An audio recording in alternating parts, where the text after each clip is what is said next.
নিভৃত গ্রাম অঞ্চলের বাসিন্দা বেল্লাল হোসেন। কর্মজীবনে তিনি অনেক ব্যবসা করে কয়েক লাখ টাকা ক্ষতিগ্রস্ত হয়েছেন। কয়েক বছর বেকার থাকার পর ইউটিউব দেখে সিদ্ধান্ত নেন পেকিন স্টার 13 জাতের হাঁসের খামার গড়ে তোলার। তাই তিনি নিজের একক সিদ্ধান্তে আর প্রচেষ্টায় ফ্রান্সে পেকিন স্টার 13 জাতের হাঁসের খামার করেন। এরই মধ্যে এই খামার করে মানুষকে তাক লাগিয়েছেন তিনি। সম্প্রতি নোয়াখালী জেলার বেগমগঞ্জ উপজেলার নরোত্তমপুর ইউনিয়নের 3 নং ওয়ার্ডের হুজুমোল্লা বাড়িতে দেখা গেছে এই হাঁসের খামার। সেখানে হাঁসগুলোর যত্নে ব্যস্তই উদ্যোক্তা। সদ্য বাংলাদেশে আসা ফ্রান্সের জাতের একটি উন্নত মাংস উৎপাদনকারী হাঁসের জাত, যা দ্রুত ওজন বৃদ্ধি ও উচ্চ মাংস উৎপাদন করতে পারে। মাত্র 45 দিনে একটি হাঁস 3.5 থেকে 4.5 কেজি ওজনের হয়ে যায়, যা বাজারজাত করার জন্য আদর্শ।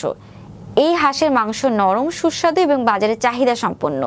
এটি কম রোগ বালায়ে আক্রান্ত হয়, ফলে পালন করা সহজ এবং লাভজনক বলে জানান তিনি। এছাড়াও স্বল্প সময়ে ভালো মুনাফা অর্জন করা যায়। অনেকদিন পর্যন্ত অনেক ব্যবসা বাণিজ্য করছি, অনেক মাইটের খাইছি, তো মনে করার মতো কোনো ব্যবস্থা নাই। যে ইউটিউবে দেখছি যে হাঁসটা পেকিন স্টার 13 হাঁসটার খুব ইয়েটা ভালো, সময় কম লাগে, এমনকি ইয়ে লাগে। তো আমি নিজে এটা ইউটিউবে চাইয়া নিজে পদক্ষেপ নিয়েছি করার জন্য। 40 দিনে 3 কেজি 3.5 কেজি হবে। তো আমি চিন্তা করলাম আমি বসে থাকি লাভ কি, আমার তো এমনি সময় যাবে। দেখি আমি একবার চেষ্টা করে দেখি, যেন এটার লাভও ভালো আর জিনিসটা অল্প কদিনে বড় হয়। এখন আমার 45 দিনে 3 কেজি 3.5 কেজি 4 কেজির উপরেও গেছে ইনশাল্লাহ। কোনো সহযোগিতা পাইনি, আমি খালি সরকারি ওই পশুপাখি এখান থেকে যে একটা টিকা আনছিলাম। ইনশাল্লাহ আমি তো চাইতেছি যদি কোনো সহযোগিতা পাই তাহলে ইনশাল্লাহ আরও বড় করে করার আমার খুব উদ্যোগ।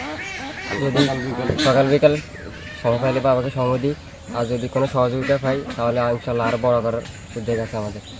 আসলে ওনার দেখা থেকে যদি ওনাকে কেউ যদি করতে পারে তাহলে মনে হয় বেকারত্বটা কিছুটা গুছিয়ে আসবে। এই একটা জিনিস যতটুকু জানি, হাঁস পালনে কিন্তু খরচ অনেক কম হয়, কিন্তু অনেক লাভবান হওয়া যায়।